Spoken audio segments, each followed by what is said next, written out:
Welcome back to Rafees kitchen lab. ഇന്ന് ഞാൻ എല്ലാവർക്കും എളുപ്പത്തിൽ ചെയ്യാൻ പറ്റുന്ന ഒരു ഇളനീർ പുഡിംഗ് റെസിപ്പി ആയിട്ടാണ് വന്നിരിക്കുന്നത്. ഇതിനെ നമ്മൾ ഗ്ലാസ് പുഡിംഗ് എന്നും പറയാറുണ്ട്.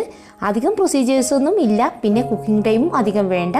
അപ്പോൾ ഈ ടേസ്റ്റി ആയിട്ടുള്ള പുഡിംഗ് എങ്ങനെ തയ്യാറാക്കുന്നത് നോക്കാം. ഇതിനു വേണ്ടി ഞാൻ 10 ഗ്രാം ചൈന ഗ്രാസ് ആണ് എടുത്തിട്ടുള്ളത്.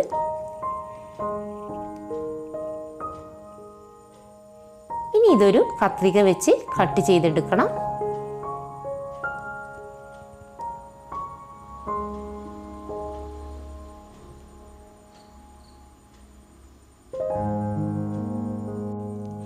ഇനി ഇത് ഒരു കപ്പ് ഇളനീർ വെള്ളം ചേർത്ത് 5 മിനിറ്റ് നേരം സോക്ക് ചെയ്യാൻ വെക്കാം.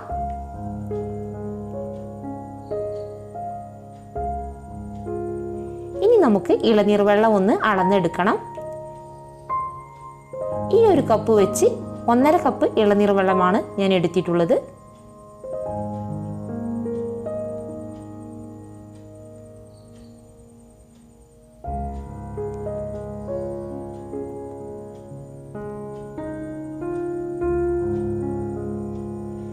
ഇനി ഇതിലേക്ക് ഇളനീർ വെള്ളത്തിന്റെ മധുരത്തിനനുസരിച്ച് പഞ്ചസാര ചേർത്ത് കൊടുക്കുന്നുണ്ട്.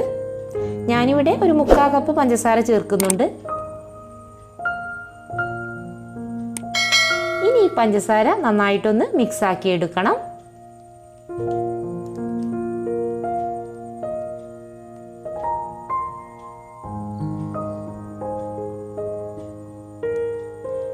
അപ്പോഴേക്കും നമ്മുടെ ചൈന ഗ്രാസ് എല്ലാം സോക്കായി വന്നിട്ടുണ്ട്.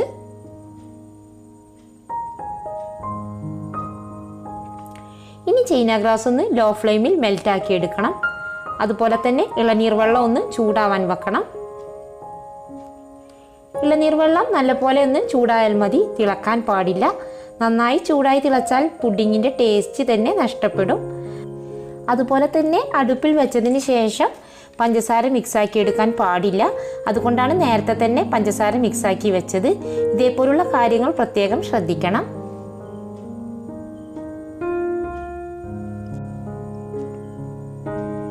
ഇപ്പോൾ ചൈന ഗ്രാസ് എല്ലാം മെൽറ്റായി വന്നിട്ടുണ്ട്. ഇനി ചൈന ഗ്രാസ് ഇളനീർ വെള്ളത്തിലേക്ക് ഒഴിച്ച് മിക്സ് ആക്കിയതിന് ശേഷം ഫ്ലെയിം ഓഫ് ചെയ്യാം.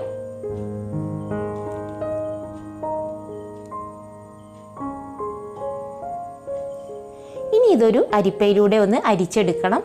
ചൈന ഗ്രാസ് മെൽറ്റ് ആകാത്തതുണ്ടെങ്കിൽ അത് ഒഴിവാക്കാൻ വേണ്ടിയാണ്. ഇനി നമുക്കിത് പുഡിംഗ് ട്രേയിലോട്ട് ഒഴിക്കാം.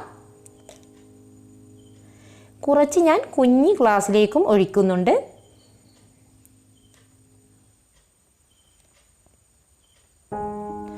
അപ്പോഴേക്കും മക്കൾസ് ഗാർണിഷിന് വേണ്ടി ഇളനീർ തേങ്ങ വെച്ച് കുറച്ച് മീനിൻ്റെ ഷേപ്പിലൊക്കെ കട്ട് ചെയ്ത് വെച്ചിട്ടുണ്ടായിരുന്നു. പിന്നെ പെന്നിൻ്റെ ടോപ്പ് വെച്ചും കട്ട് ചെയ്തിട്ടുണ്ടായിരുന്നു. ആദ്യം നമുക്ക് പെന്നിൻ്റെ ടോപ്പ് വെച്ച് മുറിച്ചത് ഗ്ലാസ്സിലേക്ക് ഇട്ട് കൊടുക്കാം. ഇനി പുഡിംഗ് ട്രേയിലോട്ട് മീനും ഇട്ട് കൊടുത്തു. നല്ല ഭംഗിയുണ്ട് ആ മീൻ ഇങ്ങനെ നീന്തി പോകുന്നത് കാണാൻ. ഇനി നമുക്ക് ഫ്രിഡ്ജിൽ 2 മണിക്കൂർ സെറ്റ് ചെയ്യാൻ വെക്കാം.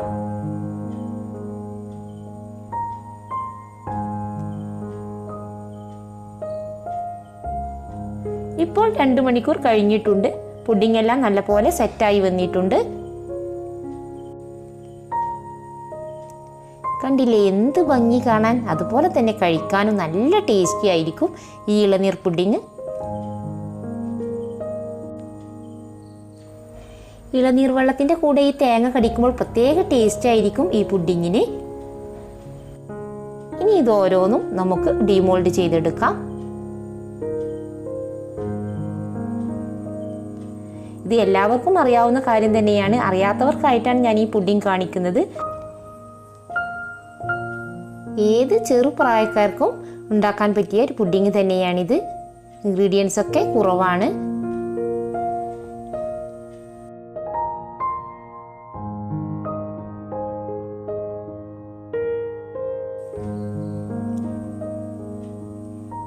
ഇനി ഇത് ഓരോന്നും ചെറീസൊക്കെ വെച്ച് ഗാർണിഷ് ചെയ്തെടുക്കാം. അപ്പോൾ ഇന്നത്തെ വീഡിയോ നിങ്ങൾക്ക് എല്ലാവർക്കും ഇഷ്ടമായെന്ന് വിചാരിക്കുന്നു. ഇഷ്ടമായെങ്കിൽ ലൈക്ക് ചെയ്യുക, എൻ്റെ ചാനൽ സബ്സ്ക്രൈബ് ചെയ്യുക. അടുത്തൊരു വീഡിയോയിൽ നല്ല റെസിപ്പിയുമായി ഞാൻ വരാം. അതുവരെ എല്ലാവർക്കും ബൈ.